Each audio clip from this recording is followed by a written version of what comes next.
Plain Talk. My name is Christopher Ram. Thank you for joining me and my guest for the next hour. As you saw the topic on the screen, an amalgam of issues. Our guest this evening is a person who is very prominent in sport. He's a civil society commentator. He's a chartered accountant and a prominent citizen. We often read some of his very interesting thoughts expressed in letters to the media. And of course, I'm speaking of Mr. Nigel Hinds. Nigel, welcome to Plain Talk again.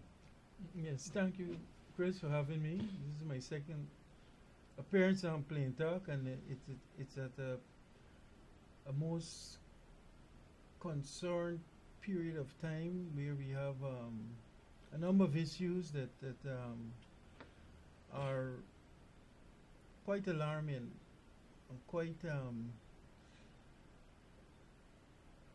in one instance humiliating, and in another instance it's a sellout of Guyana's assets. I'm referring here to the issue of Winston Brassington and Ashley Singh being voluntarily returning to Guyana, being handcuffed and treated in a most despicable manner. And then we have the situation with the oil and gas contract, which though we have been writing and speaking on these issues for multiple months, several months, and probably over a year, nothing has changed, and the contract is obviously a horrible contract that you track pretty much every second page, and you find something that is offensive or disadvantageous to the Guyanese people. Well, thanks, Nigel. I'm sure we get to those issues. I know they're both, certainly the second one, very close to your heart. In relation to Winston Brassington, I recall a letter you wrote, I think a couple months ago, in kind of support of Mr. Brassington. We will get to that matter. But of course, the oil contract is something that bothers you quite a bit as well. But I wanted to talk to something perhaps a little less controversial to start with. And this is your presidency of the Guyana Amateur Basketball Federation. What's the popularity, if you were to rank basketball on a scale? It's probably cricket is probably the most popular game in Guyana. You have football, of course, very popular as well. Hockey, certainly prominent. Then you have games like golf. Where does basketball fit on that hierarchy? At number 3, after cricket. At 3? Absolutely. We just looking at the tournaments that we've had for the recent competition, and we had the National Club Championships in April. The kind of prominence it had on social media, the kind of turnout they had for the finals in very inclement weather was very satisfying. The amount of club teams we have. How many clubs you have? Across the country, we have about 25 clubs across the country. And each club would have about how many players? Well, 25 by 12 is 300? Well, we're there, 25 tends to 50, yes, 300. So 300 players, and then you have the executives, and many of these clubs have several teams, so you can take that up to, you can double that to about 600. And then you have the players who are not part of clubs that are involved in basketball. And what we have done, I mean, to answer your question directly, I am absolutely certain that basketball is features as number 3 in Guyana as the most watched and loved sport. You can look at the televisions, you go into the sports bars, and you'll always see it's either football, cricket, or basketball. But the basketball you see on television would be the American basketball Well, it's more often than not. it's basketball, and it plays into. I mean, if you watch the cricket on the television here, it's IPL, or the football, it's the Italian or the Spanish league. It's the same, but the fact is, the the fact that it's showing in It's these appealing to popular venues tells you that people are interested in these sports, because they wouldn't show what is boring to portions. I mean, many Guyanese can rattle off the names of some of the superstars in basketball in the NBA, whether it's LeBron James, Corey, the king himself, Durant, and all those players, and the beard man from Houston. You have from, let me see what other clubs come to mind. Westbrook from Oklahoma Thunder. But the point is, we're satisfied with the progress we've made over the years. We've had our ups and downs, and now we're in a... We meaning the Guyana Amateur Basketball Federation? Yes, we've had our ups and downs, but now over the last several years, we've done a number of things that have improved the infrastructure. And even in this art, the infrastructure came before man, and we think it's important we put infrastructure in place. And we have done a lot of work at Bornham Court of late. We spent over $10 million resurfacing the court, and then we've put lights in Vyman Irvin's court in New Amsterdam, where now you can have players after school or into the evenings. You can hold events there, and the people have been very appreciative of it. In Linden, we've been very supportive of the Linden Basketball Association. Do they have a lighted court at Linden? Well, yes, they do. They always have had that. As you know, Linden was Yes, pretty with much electricity. the electricity through the bauxite industry. How many lit courts we have? Floodlit court we have in Ghana? I'm You have certain of 3. Parade ground, Irvins Vyman Irvins. and outdoor courts, and of course you have the National Sports Hall, which it's not outdoor, but it's a basketball court with good lighting. And I think to some extent the gymnasium, which is undergoing some overhaul by the National Sports Commission, that has lights, but it's not centered as yet for basketball, but you can play into the night. But these what I would call the infrastructural works that we are doing, I think will go a long way and will benefit, coming generations significantly, because the courts were in a terrible state, particularly Bornham Court. You don't have any court. The Bornham Court is the one. Middle and Carmichael Street. So That's the parade ground. Yes. We just resurfaced that. We plan to. Well, my tenure will be up at the end of There's this only year. one court there, is there? Or One court. There's a volleyball court. At least it was used as a volleyball court, but now it's overridden with grass, and obviously somebody can step forward. I know the Attorney General, Basil Williams, is a national volleyball player, so maybe he can, encourage the Volleyball Federation or create an opportunity for them to get the funding to resurface and bring back volleyball out at the Bornham Court.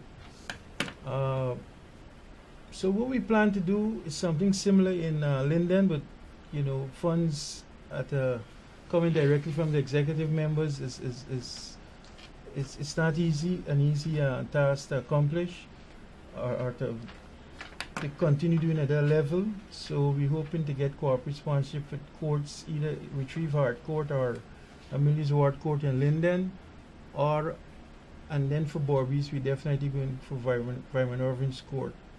And once we have the courts resurfaced, the clubs will have a place to practice in a lighted facility, and they have easy access. One of the problems too we had was the access, especially for Mackenzie Sports Club. Players had to be paying to go into practice, and this doesn't go well for them to popularity of the game and participation, but also to keep them out of trouble, because sports has been a great fill-up for keeping people out of not getting involved in criminal activity and doing drugs and all manner of Tell things me, Nigel, that are not beneficial to society. what about opportunities in the schools? Well, we have How many schools in this country Mhm. actually play basketball? I was speaking to Chris Bowman, who heads what is I would call a quasi affiliate of the Guyana Basketball Federation. He said we have 12 female teams, but we easily have about 40 teams playing basketball through a schools program that was set up primarily under Neil Kumar, because that was under the previous administration. He worked with this youth basketball Guyana, but he didn't work with the then president of the federation. Is my predecessor, Minister David Patterson. So you had a kind of a long lull of inactivity at the federation level, because a lot of times, unless you're going to make a personal sacrifice without government support, and government support has a positively contagious effect, in that it trickles over to the corporate community, and then the corporate community would support you. So we had that period, but this has changed. Even when I came into office, we got some support from the last administration, and then this continued with a very generous support from the APNU AFC administration, when we got 40 million to host the CBC U16 championships, which was a tremendous success. And may I add that Guyana was awarded recognized as an outstanding contributor to development of basketball in the Caribbean at the last Caribbean Basketball Confederation meeting in Suriname. So we have played a significant role in hosting a number of seminars, and the U16 championships that we hosted in 2016 was considered, ranked as one of the best ever hosting that was done. In terms of ranking, where does Guyana stand among the basketball playing countries of the Commonwealth Caribbean? Well, they don't. Or maybe you want to take it by the I can Caribbean. take it. In the world, we are ranked 113 out of about 193 countries by FIBA, which is the governing body for basketball. And in the Caribbean, we are ranked about 11 out of the 23 countries that are considered part of the Caribbean basketball. 13 out of 193. Yes. And 11 out of 23 in the Caribbean. So you're somewhere midway in terms of That's the right. Caribbean, but you're above midway in terms of the world. 113 out of 193. Absolutely. Yes. Yes, I see the mathematician in you. And then we're going to be participating That's our life, Nigel. We're going to be participating in the Caribbean Championships in June in Suriname. Suriname has always been an arch rival. We happen to be with them in the same group, but the other three teams are what we would call the minnows in the Caribbean, like St. Lucia, St. Vincent, and Grenada. And we expect a medal. We are looking to bring back a lot of the overseas-based Guyanese who can make the trip. And we've already reached out to the Minister of Social Cohesion, Mr. Dr. George Norton, and to the Minister Harmon as the Minister of State, and the Ministry of the Presidency controls the Lotto Fund. And it's just 10 million we're asking for. So I take this occasion to, if the mail hasn't reached their desk, to put them on notice that we really will be grateful. We are taking both the male and female team. And I know your follow-up question. One of the weaknesses we've had over the years is the absence of female basketball at the club level. But it really goes back to the schools. Probably back in the 70s and 80s, you had coaches who were assigned for the various sports in the different schools, and this has not happened with any prominence over the last, I would say, as much as 18, about 28 years to 30 years. This has not happened. So President's College doesn't President's College? That's an exception. There are certain exceptions. Yes, With yes. President's College, they have a coach of basketball. And they have a healthy. Yeah, a very active. I know Merriam Academy, but that's a private school. Tennis does have coaches assigned through the National Sports Commission, but it's a hit and miss, and most times it's a miss. Nothing for basketball. I can't speak to football and cricket, but a lot of it really happens based on the popularity of the sport and the kind of instructors you have within the schools, physical education. The International Federation. advisors. Do you get money from the International Federation? Absolutely not. Why not? I've been asking them that question. There's no development fund or anything. No. Unlike Football? football, cricket, table tennis, the athletics association, rugby, the basketballers. I was at a meeting, and I'm a bit outspoken, and I made a case at. We went to the World Fever seminar in Hong Kong, and we raised it there. But it was started. It was the wrong forum to do it. But the point is, we even started a WhatsApp group, our concerns, because a lot of times when these teams come in, we really don't have the funds. We don't get the funds from the corporate community, sufficient funds. So to make sure that we run a championships at a high level, you have to make the personal sacrifice. It's almost as if now, and this probably extends across the sports except for football and cricket. You have to have people who have deep pockets to lead these associations. So it might not even. They're be fortunate to have you then. Well, mine is not that deep, but it must also take a lot of time. well, it does take the time. But they're saying giving you receive, and I have found that when I started, I could never have anticipated how much money I would have put into the sport. But I think I've gotten it back tenfold in some shape or form. So, and I'm also grateful to those who have sponsored, because many of the corporations have also supported us. But really, there's a disconnect between the corporations' outlook on what is needed to really run off a proper tournament in terms of the cost and what they're willing to give.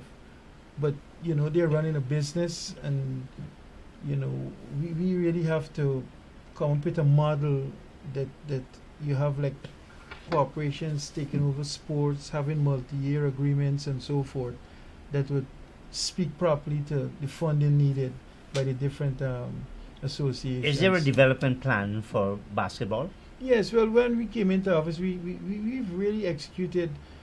Nothing is 100%, but we did better than most manifesto promises. And for instance, the resurfacing of Bornham Court, we actually wanted to shed Bornham Court to have it. You can play during the rainy season or when it's raining. But the plan we did was it's held up at City Council. We submitted that about 2 years ago. I distinctly recall giving that in, and we were told that there was some politics involved. As you know, parade ground is almost like sacred ground, where it is sacred, the indeed. enslaved portions were impaled, weren't they? And buried. They were impaled. Well, yes.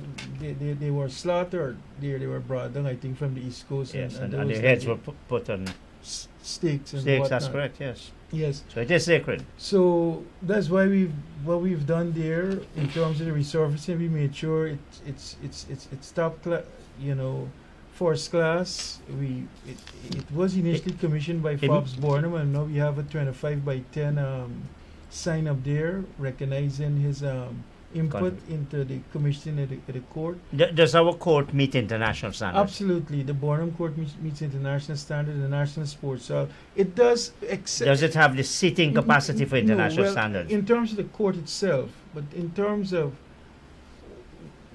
as you would know, there used to be a washroom area. Yes. Alongside the stands, but that has disappeared, virtually vanished. So we would have to work, or the city council would have to work. You have no public convenience. Nothing like a public convenience. So that's a big setback. But that's an area we have to work on. But again, you know, sometimes everything is impossible until it's possible. Everything is impossible till you try. So Well, we don't see anything as impossible. what about corporate Ghana? Do you find we only have about a dozen public companies.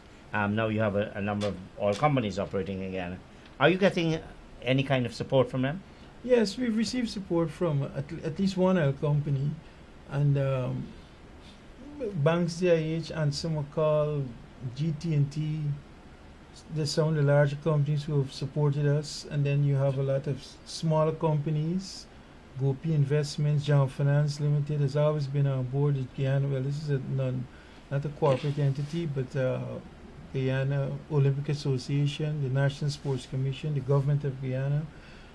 And So I you've can got call a number of a good mix. But the thing is, let's take for instance the recent National Club Championships. We did spent about 7 million. The prize money alone was 2 million, Yes. and the funding we received amounted to about 2.3 million. So there was this big gap. And then So when you you spent- look at the revenue, You have to go into your coffers for about close to 5 million. Well, That's tough. And that's the situation we ran. And then simultaneously we had committed to doing the Boredom Court. I think you're aware though, Mr. Hinds, that that's not a problem that is unique to basketball. Lots of other sports suffer from lack of funding. Absolutely, but I think we have, if I may be immodest enough to say, distinguished ourselves by going into the executives and making personal sacrifices, because you cannot look around anywhere in Guyana and find where the executives would have taken public Yeah. facilities and put up lights or resurfaced a court for that kind of money. And you know, we as at the federation level, virtually every year give at least 100,000 to each of our affiliates, whether it's Jarson Association, Boris Association, or Linden Association, and we've supported our players. I recall having a discussion with somebody who's been in sports. We recently had the National Club Championships, and the overall prize money was about 1.7 million, and that's just about 15,000 US, but it looked as if we're being too generous. But the truth is, you know, that is how you get people motivated. That is how you can raise the standard and get the exceptional players. And that Do you think whole you get event- enough support from the government, I- given the importance of sport? And we're not only talking Mhm. basketball. You're talking cricket, football, Mm. hockey, all the other games, athletics. You know, Do you think the government pays enough attention to sports? you know, sometimes they say the hardest answer is no or yes. I would say no. More has to be done. But then you have to look at the government situation and the coffers, what you have available, and other priorities. If it depends on how they prioritize social cohesion. I think sports is the most magnificent form of bringing our peoples together. We're a very divided country. I had the benefit of coming up in sports, playing hockey, table tennis, and basketball at the first and the last one at national level, and I think that has molded me in this, what I would call, see myself as a Guyanese, because I've interacted with people from all walks of life, all the different races in groups. Guyana and so forth, and this Well, has given me a very objective outlook, and this is why I'm concerned. Even though, you know, when I came back, I was did a lot of work with Apnu AFC. Well, it was Apnu at the time, and after the elections, you know, I think that they didn't keep their promises, and then you found this seeming vendetta mentality, and this is when I wrote on the Brassington issue, which is over a year ago. And my thing is that we need to go forward. If we keep looking backwards, we will never progress. Yes, but that may be so. But shouldn't bad deeds be punished? Well, if it's if there's violation of the law. if it's overt and clearly if you have instances of theft, I can only think of, and I don't want to get into that because I did a number of forensic audits, but of all the audits I have done, there were probably two of them that you had clear-cut cases that, you know, people could have been charged immediately. But in a lot of these, as Ramjatan had said, Minister Ramjatan, he said it was a stock-taking exercise at one time because we could have seen, as you know, the Procurement Act is an act. Mm-hmm. It has no, it really is very fragmented and flawed, and it's dysfunctional.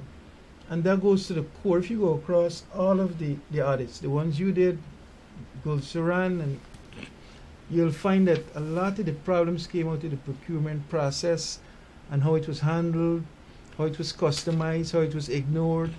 You know, that is a major overhaul. You obviously feel strongly about this matter with Vincent Brassington. He was chairman of GPL. He was head of the privatization unit. Then he was CEO of NISIL.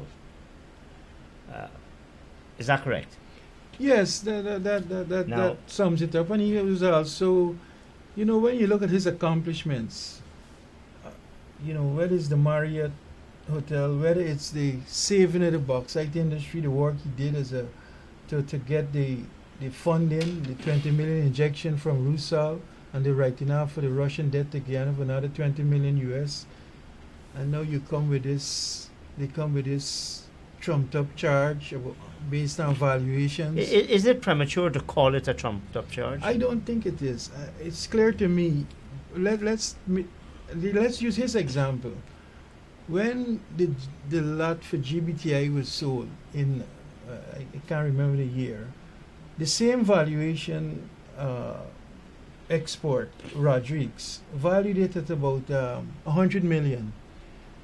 And Nissan sold it for 201 million. So, should Rodriguez be charged? Supposedly, it's like it's cognitive dissonance. It's just ridiculous. It's because now you're saying that Rodriguez valued his property at what, 300 million to Rusal, and it was sold for 150 million. But like I mentioned, you can get 10 valuation officers or even 10 accountants in the room, and they might come up with a different report in terms of how they analyze and come up with whether it's a valuation or whether it's how the accounts are prepared and which standards are applicable and what needs to be disclosed in the notes and so forth. So using valuation as a criteria, I think is a very weak and you know, it has no place. But Nigel, you have to treating officers such as a former minister of the government. We'll get there. But I want to take the way you are about whether this is trumped up. Now, former Attorney General Anil Nandlal took these issues to the High Court with a view to blocking them. Now, I have not seen the judgment of Justice Brassington Reynolds.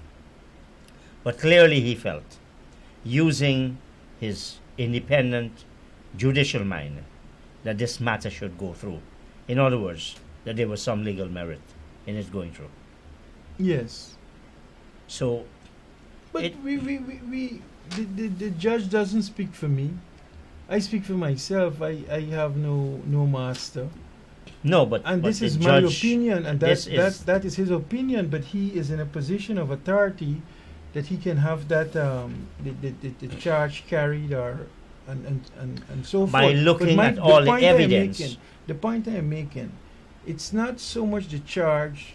If my opinion is that it was unwarranted, that is for the courts to decide. But I have a right to my opinion. But the treatment of these gentlemen, which is a different issue. But it's a related issue, because the humiliation, you know, the total disregard for their their stature in society, their professional But if commitment, it was a and if then, it what and we then what call they have done for this country. no, but Nigel, if this was what we call the common criminal, which we middle class people, if they were treated that way, would we take the same kind of offense? Would we be You be can't, just as concerned? you cannot. The comparison is not Fair, equal, reasonable? It's an unreasonable comparison to the extent that when you speak of the common criminal, you're already making the point that this person is a criminal. What is the criminal act that Mr. Singh and Mr. Brassington have But those persons that we conducted? kind of label common criminal, they are entitled to the protection of the law, which says it shall be the duty of a court to ascertain the truth in every case, provided that every person who is charged with a criminal offense shall be presumed to be innocent until he or she is proved or has pleaded guilty. In other words, this presumption of innocence, regardless of who you are, you should benefit from this constitutional fundamental right, which the marginal note is provision to secure protection of the law. Protect innocence. So Ashley Singh and Winston Brassington are still presumed to be innocent until they have been found. But are they being treated as innocent Well, persons? yes. This is the question. And let us use. I always resort to common sense. And you can use a lot of whether it's referred to it as verbiage and be loquacious on the law and so forth, but we have to speak directly to the issue. That is a broad statement, but if you want to look at if you want to pick out, I know, and Freddie Kisoon does this often, shows how the court system has basically treated with the what we call the person who has a gram of weed and gets 5 years in prison, or minor offense if people are thrown into prison for that is an abuse of the justice system. But then people, the magistrates or the judges might not hide behind, but they're saying they're acting in accordance with what is written there. But a lot of these sentences give the magistrates discretion to look at the matter and says it doesn't warrant somebody who had a spliff to spend 4 years in prison. Now, we just supposing that against a minister of finance who has been one of our most brilliant ministers of finance, who has He's in fact a Guyana scholar. Yes, and which is a very, very unique type of distinction on an annual basis. Absolutely, but scholarship aside, let's look at, they say, judge a man not by his words but by his actions. And when you look at what they managed to accomplish, even in the downturn in the world economy in 2008, you had about 8 years of ascending growth rates. I think it went straight through to 2006 to about 2013. Yes. 6 to 7 years under Ashton Singh. You had all these projects that Brassington was involved with. The Marriott now is pretty much a flagship hotel in Guyana that is very much needed. And the airport is becoming a flagship as well. That's right. And we can talk about the bauxite industry. We can talk about the privatization work that was done with Republic Bank and the Borbridge Bridge, the building of the Borbridge Bridge, and you can go on. And if you find 40 projects and they were 2 or even 10% of them had some glitches and flaws, or it wasn't done as smoothly as you could. Even now, I know ministers who are short-handed in terms of the kind of technical, and we spoke of this. We obviously have a brain drain, you don't have people with the wherewithal. So sometimes you have to not only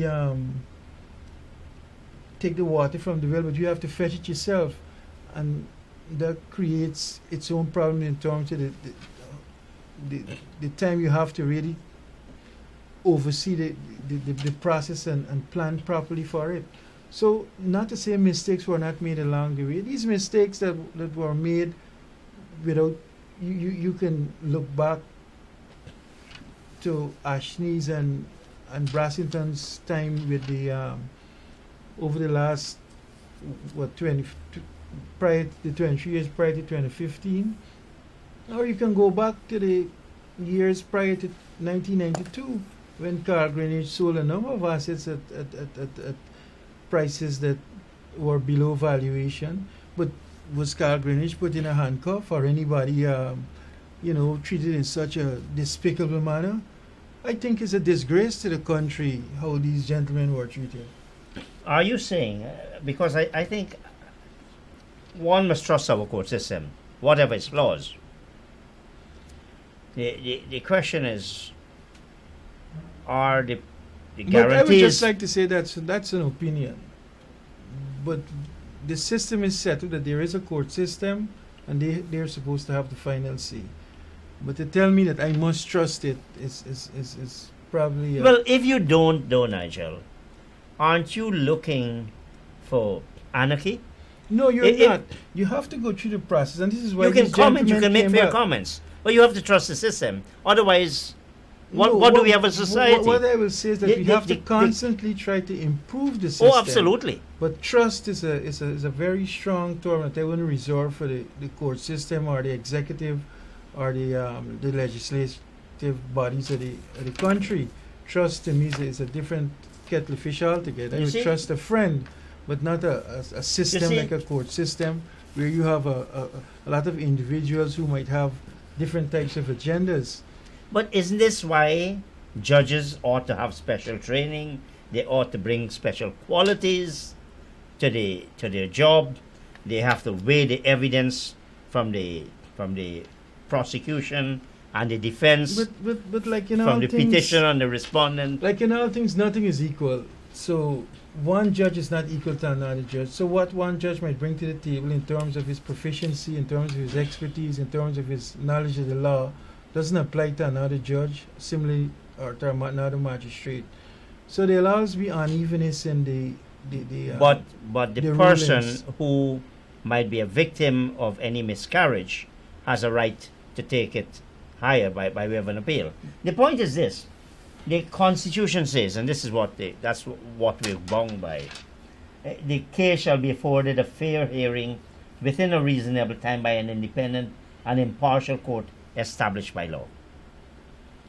But that's what our Constitution guarantees us. Yes, and that's fine. The Constitution and that the person must be presumed innocent. It reads well.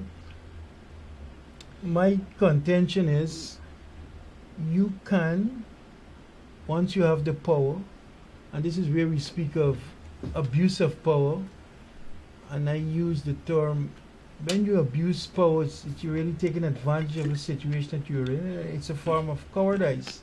And I'm not speaking here of the court system. I'm speaking of the fractions and the individuals who were focused on this kind of callous approach to persons who held high office in the previous administration. And I would say the same thing about, there were certain things that happened during the PPP administration, whether it was the bench cap having to spend, I don't know, 5 multiple years in prison. You had Wharton, you had the incident with Waddle, you had this guy Roger Khan running rampant over the country, doing all manner of things that obviously we had a virtual mini civil war, but he, as I would say, at the forefront of the ruling party, in terms of, he was very much involved with what they call the Phantom Squad and so forth. But then they were fighting against a group that was virtually trying to overthrow the government. You know, so The resistance? Well, I don't know what it was called. I think it was I called heard the the term. resistance. Yes. Well, all of that happened, but so I'm. Not, but what my focus is to say, look, we live now. The future becomes the present. Let us follow that motion.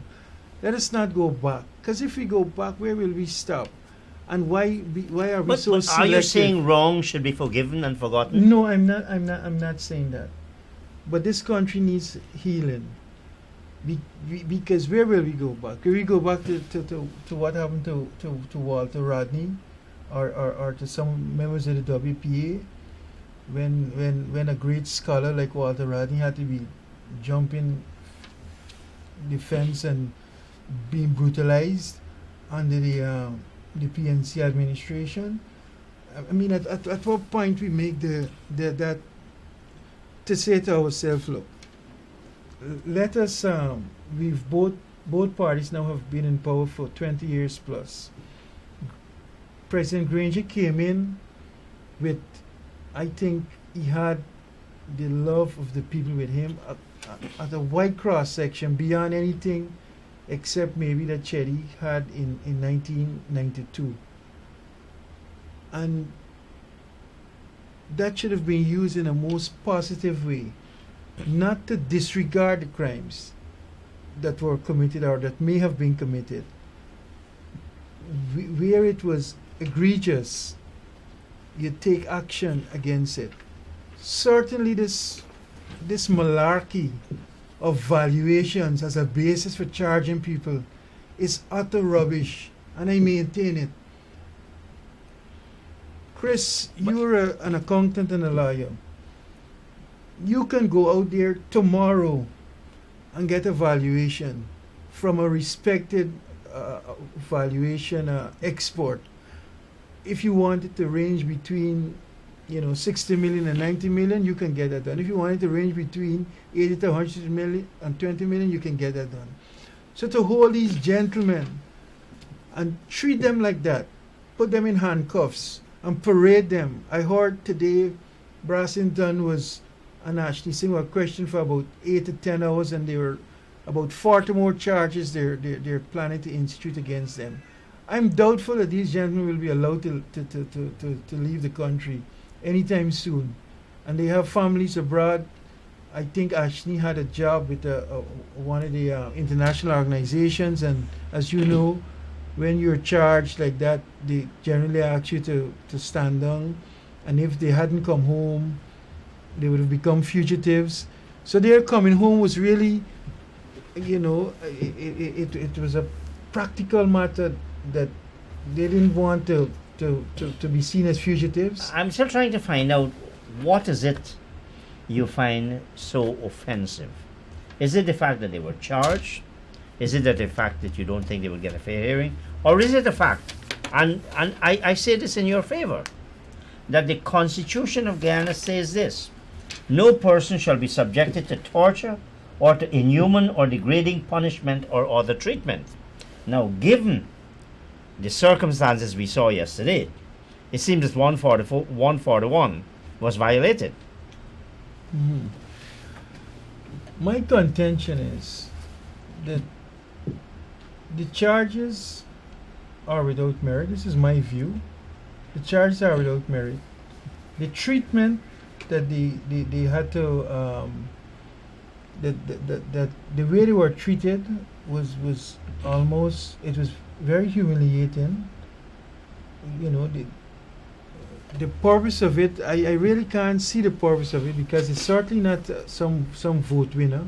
I know there are Guyanese among us who were probably ecstatic about it. I certainly was not one. I saw the article on Demerara Waves that these gentlemen were handcuffed, and I immediately penned my shortest letter ever to the media, expressing my disgust and how I felt about it. The Constitution speaks to all of these things, but a Constitution is really defined by leadership. All of what is in the Constitution, I wouldn't call it mere writing. It is the law of the land. The supreme law. but you need to have the leadership to have it enforced. It Well, makes no the moment to me. court is the guardian of the Constitution. Let me mention this. That is a theory. No, To but me, that's what it says. In my opinion, the executive runs the country. There's supposed to be three separate branches that are equal, but I don't see any equality there. Once you have the executive, you run the country. What happened with Red House sometime, I think it was last year, when they went and virtually broke down the signs and so forth, which is seen as the home of one of our founder leaders. And then, the president said he didn't sanction it. But the reality is, whether Brassington is in handcuff or they tear down the signs at Freedom House, it stops at the president. So I am not into this, like for instance with this contract and Trotman signing. This is not about Trotman. This is about our president. So my final question on this point is, do you feel that the treatment that was meted out to the two gentlemen would have violated Article 141 in that the treatment that was meted out to them constituted degrading punishment, inhuman or degrading punishment? Absolutely, but I would like to use my words. I wouldn't want to be limited to Article 141. I would just like to make a straight out statement that it was humiliating and unwarranted and callous and cruel. The men came voluntarily to face the charges made against them. Whether the charges had merit or not, they came. And they came as one of them was a highly valued technocrat who was asked to stay on by this new administration. We're talking about Brassington. And then you had Ashley Singh, one of our outstanding scholars, and subsequent he became Minister of Finance, and I even think he was the Auditor General. Deputy Auditor General at one point. And to treat these men in such a manner, can you imagine the fire and brimstone it would have occurred in Georgetown if something like this had happened to, God rest his soul, Haslem Paris or Carl Greenwich or any of the people in the hierarchy of the people? What do you NC, think? If something like this happened in 93, 94, that is the problem here. It's almost as if one group is taking advantage and abusing another group. Do you think this is a setback for our country? The social and political. Absolutely. And you talk about social cohesion. Where does social cohesion come in here? Well, social cohesion in terms of the ministry itself. If you're just talking about the term social cohesion. How does it help? How does this help? This is a widening of the gap in terms of the social cohesion between the groups in Guyana who follow the let's say the Green Party and the Red Party. So this widens the split, and we as commentators and persons who pay keen attention to politics, we don't see the benefit, how this benefits APNU AFC at the polls in 2020. So there is some game afoot, because this is a senseless act, to be honest. All right, let's get on back to the other issue, which you mentioned this all contract that was signed by Raphael Trotman as a minister of the government, and he practically for the next several decades said that the government cannot pass any law which would be a clear violation of the Constitution in respect of any of those companies, SO, Hess or CNOC Nexen.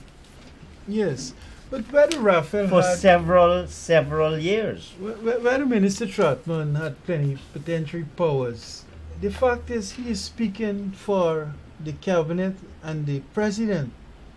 He's an aide to the president. I don't rest this at Raphael's feet. I rest this at the administration feet. This is not about Raphael Trotman. Well, this contract has so many. Is so abhorrent. Is so unconscionable. Well, according to it's Raymond Gaskin, illegal. according to Raymond Gasson, people should take this to court. Well, But- he didn't just say take But it as to court. Raymond said, there are many things that are absurd, improper, I have, on Guyanese. I have Raymond Gaskin's letter dated April 23rd, and I call it a magnum opus of what I've seen written on these matters. It's a masterpiece in terms of summarizing the defects in the contracts and what needs to be done, and the giveaway. I mean, Exxon in their on their page, they're controlling about 11.5 million acres Yes, that's correct. in Guyana waters. Out of this whole contract, while they are getting, I had done a letter that says we'll get about 6 billion over the 40-year period, while they are getting how it reads as the current oil price at the current oil price of $65 per barrel, 5 million barrels has a value of 325 billion, or 68.25 trillion in Guyana dollars. A huge lot can be bought. A huge lot of trusts and betrayals can be bought for small fractions of the value. But the point I was making here, out of all of this, we're only getting about 6 billion over the 40 years. How do you arrive at that? Well, it was based on the 5 million barrels. You multiply it by $65, you get 325 billion, and then we take 2% of that. That's 6 billion for us. No, but you get more than 2%. That's only the royalty. No. That You have a No. profit share as well. But Exxon is involved in things like mis-transfer pricing. They have these. No, but they're- even if they go but- to transfer pricing, Nigel. No. I mean, look, you and I share. No, let me finish this point. Okay, sorry. Exxon can use as much fuel as they want during the process of recovering the fuel. Yes. If Exxon makes a loss, which is possible, we can get nothing. That's not true. That's not true. Our prices went down to $30 a barrel, other than the royalty. So it shouldn't say we get No, nothing. you get 12.5% because 12.5% there's of a what? cap. There's a cap, Nigel, on the amount of expenses which can be claimed in any single year, and that cap is 75%, which means No, but at the very least you get your 2%. no, but Plus you get that's if half you have of the net 25%. income. That's if you have net income. If you have a net loss, there's nothing to get. no. That's not true. Well, That's not that's true, my interpretation That's not true, of Nigel. it. That's not true. Because if you do an income statement up, and you take out the You want to the contract, yes, and if you take out the 75%, right? which is really not, that is how much Exxon can claim. Mm-hmm. And if there is a loss, and then Gaskin did report it in his letter, if there is a loss, there is nothing for Guyana to get. And either way, if there is a profit, Mm-hmm. that profit can be massaged and modified by Exxon. We really don't have much say in terms of take for instance, they're borrowing money Yes. from their That's a fair. holding That's company. not only fair. That's correct. So those interest costs can skyrocket based on it could be above market price. You have a number of areas. They have these front companies, shell companies that they can run money through, Mm-hmm. and these costs at some point we'll have to absorb, and then we have to pay the taxes on their behalf and treat it as income to us. I mean, the contract is filled with benefits to Exxon and I don't think anybody now says defends this contract, and I think very sadly, this government is doing a great disservice by challenging informed opinions that this contract is a bad contract and it ought to be renegotiated. Unfortunately, the government has said no, there's going to be none, and you're only strengthening the oil companies' hands when you do that. Well, I would want to force just this caption from this headline. This is from the Gaskin article. Exxon SOD should be renegotiated. There should be a minimum 10% royalty. And our Clay Road asked for the same thing. Focus action needed? No, for 10% royalty from Exxon. But it goes. It's not just the renegotiation. It's the fact that our leaders have not you haven't seen any marked effort to get Exxon back to the negotiating table, and this is absolutely necessary. People are saying that we can't walk away from the contract. All these so-called international You commentators. hear a sanctity of contract. We brought somebody from England, and he comes and preaches to us. No, but that's I don't not know. I acceptable. don't know if he was paid by Exxon or not. I have no idea. But I know how Exxon has operated in the past, from the Rockefeller days right through, and a lot of times, whether it's Wood Mackenzie or else, they could well be fronts for Exxon. They got a lot of companies that Exxon have options on, and there are a lot of portions that they have options on and leverage with. Well, Esso and especially Chris Chapoania, who they keep referring to this Wood Mackenzie, but they never make the point that the comparison that we're concerned about is a post-discovery contract, and they keep comparing it with a pre-discovery contract. Something but I want to make one point quickly. This is a vital point. You notice that they've stopped declaring the actual findings from these wells. First, they were saying it was 70 feet of high quality sandstone bearing oil. We got to wind up. I just got a signal. We got to wind up. Yes, but I want to make this point. The point is, Exxon is no longer disclosing their discoveries. They have not the Ranger well, which probably doubles all that we have found so far. They have not pronounced yet on how much, even at their last conference call on April the 27th, on how much oil was found there. So they're still keeping us at this 3.2 billion for the last 9 months. I want to. I said just now because I treat the viewers with the greatest of respect. I'd like them to not to be misled. Article 11.2 limits cost oil which can be recovered in any amount to an amount which equals 75% of the total production from the contract area. So there is that limitation. So in any month, any period, we should get the 2% royalty, which of course the minister could then waive. The contract allows for the waiver. He can defer the royalty. Either in whole or in part or defer. But this half of the balance of at least the balance being 25% will come to Guyana. So I don't think the situation is as bad as some people are making it, Chris, but it's still pretty bad. I lacked one question to that. Let us say... Just quickly. The bottom line. We'll come back and talk. Let us say the bottom line is $5 million. Loss. How can you get half of a loss? No, because the expenses claimed against the income are limited to 75% of the revenue. And you carry forward. But if there's 75, we'll work it out. No, what you're saying is correct. But we got to close. That 75% is based on a revenue line that they also can control. Yes, we know. So what that. I'm saying, you can get a minimum profit, all right, which is virtually a loss if you're going to get. Well, we'll have a more complete discussion on the oil contract. Nigel Hinds, Mr. Nigel Hinds, thank you so much for this very informative discussion on basketball. I've learned a few things. Okay. Well, thank you, Chris. Thanks for having me. Operators and viewers, thank you. Good night. See you next week.